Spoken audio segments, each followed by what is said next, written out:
This video we will study about the various pediatric foot deformity. So we have classified them into two types: cavus deformity, which represent a high arched foot, and planus deformity, which represent flat foot. In cavus deformity we have CTEV, cavovarus foot, equinovarus, equinovalgus foot. While in flat foot or planus deformities we have tarsal collation, rigid flat foot, we have congenital vertical talus CVT, we have flexible flat foot, accessory navicular, and calcaneovalgus foot. So CTEV and congenital vertical talus, so they need broad elaboration, so they will be discussed in a separate video. The rest of the deformities, cavovarus foot, equinovarus, equinovalgus, and tarsal collation, flexible flat foot, accessory navicular, and calcaneovalgus foot will be discussed in this video. So starting with the cavovarus foot. So as the name indicate, there is a cavus deformity and a varus deformity. So there is a cavus deformity indicating a high arched foot as seen here. Then there is a hind foot varus. So the hind foot is in varus position directed medially. Plus there is a plantar flexion of the first ray. First ray is plantar flexed with forefoot pronation and adduction. The forefoot is in pronation and it is mildly adducted. So we have three major deformity. We have the cavus, we have the plantar flexion of the first ray, and we have hind foot varus. So most of these deformities are because of some neurological condition. So 67% are due to some neurologic condition. They can be either unilateral deformity, seen more commonly in teethus, spinal cord, or spinal cord tumor, or it can be bilateral, seen in Charcot-Marie tooth disease. Some of these deformities this deformity can be idiopathic, and a minor percentage of this deformity can be because of trauma, because of talus fracture malunion. So the pathological features mainly is because of the muscle imbalance. So we know that we have forefoot pronation and plantar flexion and the cavus. So forefoot pronation is caused by peroneus longus, and plantar flexion cavus is caused by tibialis posterior. So these are strong here in this deformity, while the other group, the tibialis anterior and peroneus brevis, they are weak in this deformity. So this was about the cavovarus deformity.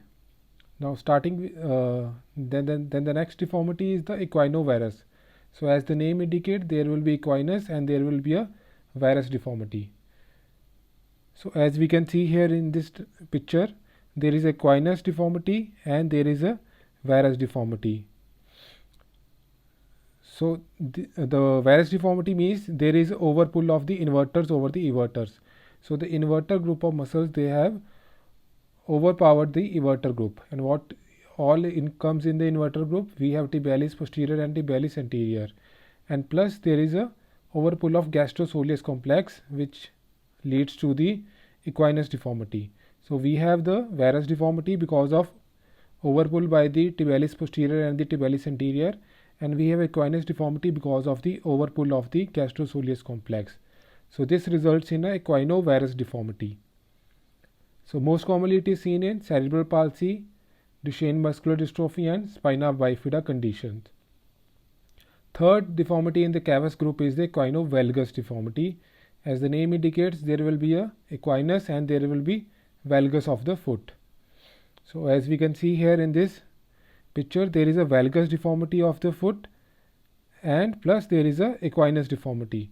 So there is hind foot valgus, there is equinus contracture, and plus there can be mild midfoot adduction. Now this equinus deformity is because of the overpull of the gastrosoleus, and this valgus deformity is because of the overpull of the peroneal group of muscle. Now the other group, there will be weakness of the other group, tibialis posterior and the tibialis anterior. So we have the two main features here: valgus deformity of the hind foot and equinus deformity of the hind foot. So this is also mostly seen bilaterally, and it can be seen with idiopathic flat foot, cerebral palsy, spina bifida, and also in some cases of fibular hemimelia. Now coming about to the flat foot deformity. So first deformity here we are talking is the rigid flat foot, which can be because of the tarsal collation. So as the name indicate, there is a collation of the tarsal bone. So there is a failure of the mesenchymal segmentation which results in collation or joining of the 2 or 3 tarsal bones. So most commonly it is congenital, but it can be acquired because of trauma or degenerative conditions. Location, most commonly there is collation of the calcaneum and the navicular bone, and which presents at the age of 8 to 12 years, and in some cases there can be collation of the talus and the calcaneum bone, which presents at the age of 12 to 15 years.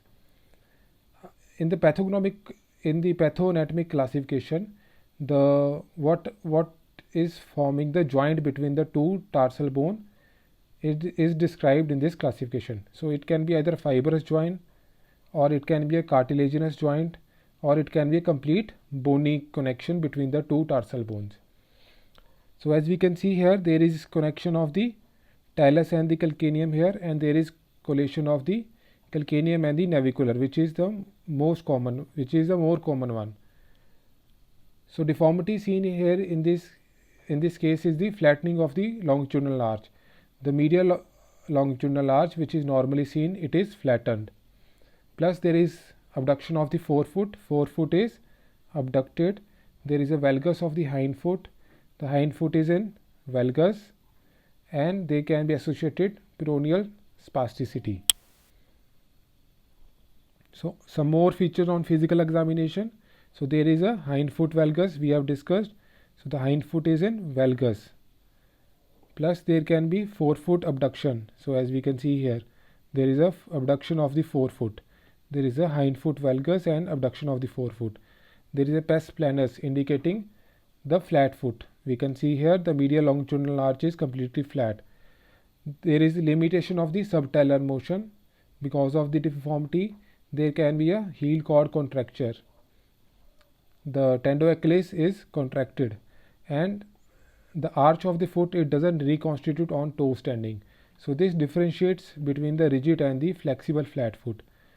So we have 2 type of the flat foot, rigid and the flexible.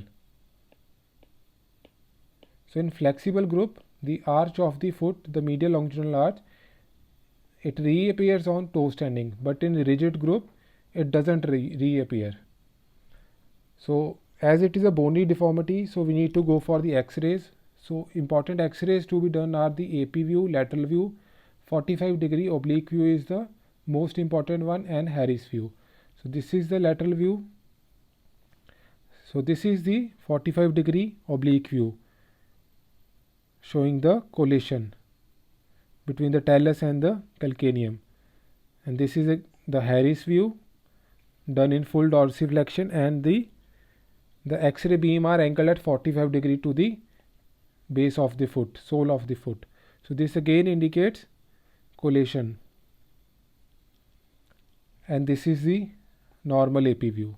So basically we will go for 4 views: AP, lateral, 45 degree oblique, and Harris view. CT scan can also be done to look for the size of location and the extent of collation. So as we can see, the size, location and the extent of collation between talus and calcaneum can be seen in CT scan. And in MRI, we can see the type of collation, whether it is a fibrous, it is cartilaginous, or it is a purely bony collation. Now we will discuss the flexible type of the flat foot. So the feature will be similar to the rigid type of the flat foot. There will be decrease in the medial longitudinal arch, as we can see here. There is a valgus hindfoot. The hindfoot is in valgus. There is forefoot abduction on weight bearing. So it is important that these all features, they come while weight bearing. And in few cases there can be associated gastrosolius contracture. So more features on the physical examination. Generalized ligamentous laxity is commonly seen in the patient presenting with the flexible flat foot. The medial arch, it reconstitutes on the toe walking. So this medial arch, it reconstitutes on the toe walking when we ask the patient to walk on the toes. So this feature, it differentiates between the rigid and the flexible flat foot. Plus there will be a normal and painless subtalar motion. As there is no bony deformity, there will be no restriction of the subtalar motion. The hind foot valgus is also corrected into varus on the toe standing.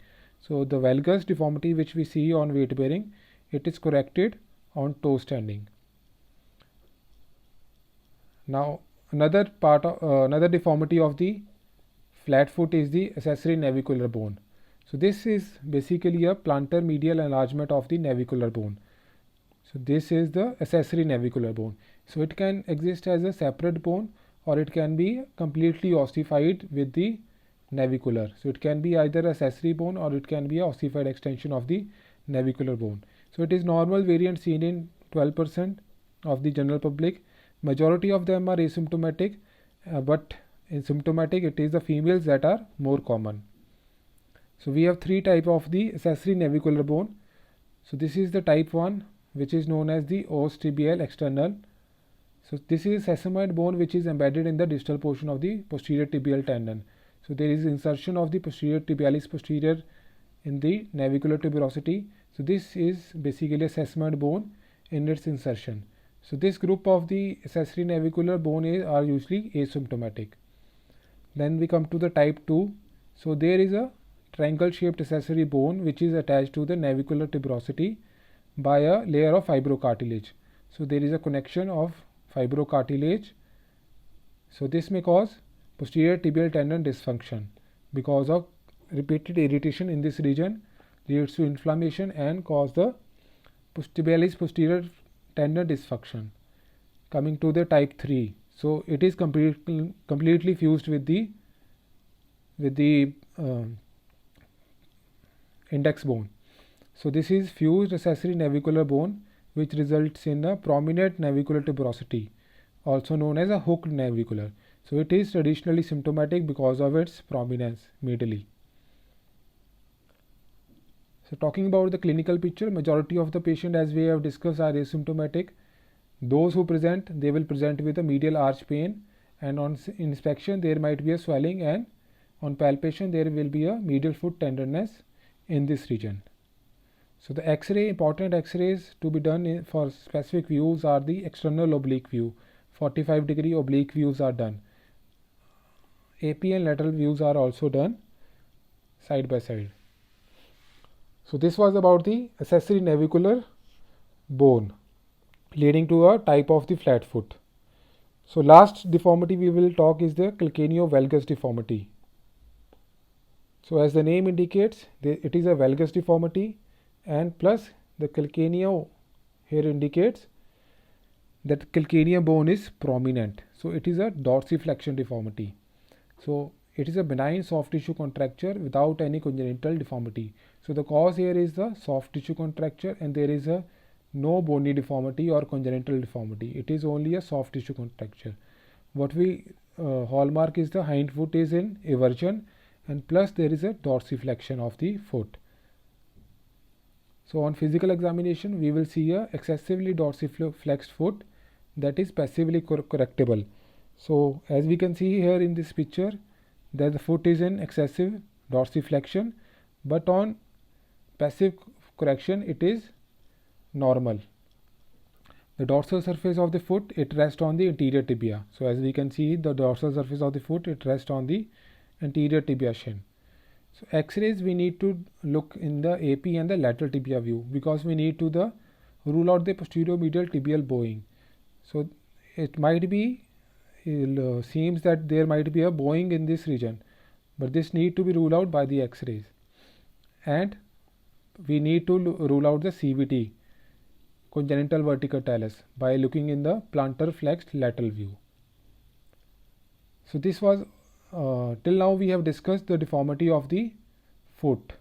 So here is the deformity of the forefoot more specifically, which is known by the name of congenital metatarsus adducto varus.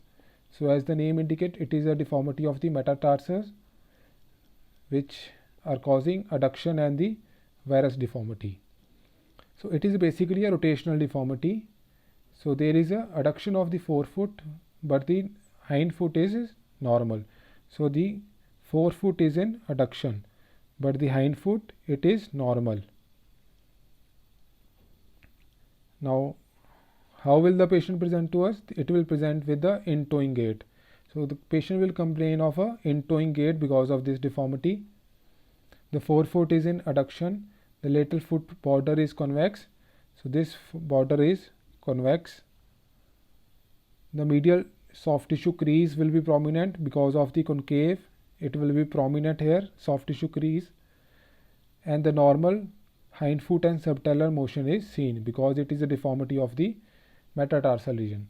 So, but it needs to be differentiated from the other rotational deformity because it is a rotational deformity and the patient will present to us with the in-toeing gait.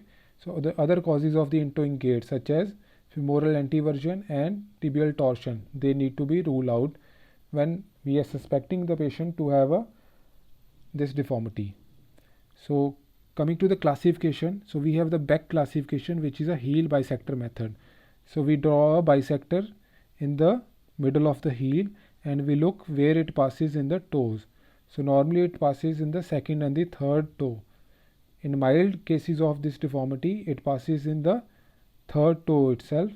In moderate, it passes through the third and the fourth toe. In severe cases, it passes between the fourth and the fifth toe. So this helps in the quantifying the extent of deformity into mild, moderate and the severe deformity.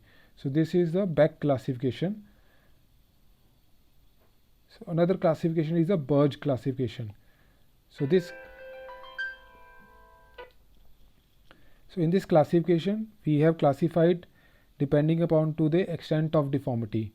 So in case of the simple metatarsal adductovarus deformity, there is only a metatarsal adduction. But in cases of the complex metatarsal adduction deformity, along with the metatarsal deformity, there will be a lateral shift of the midfoot.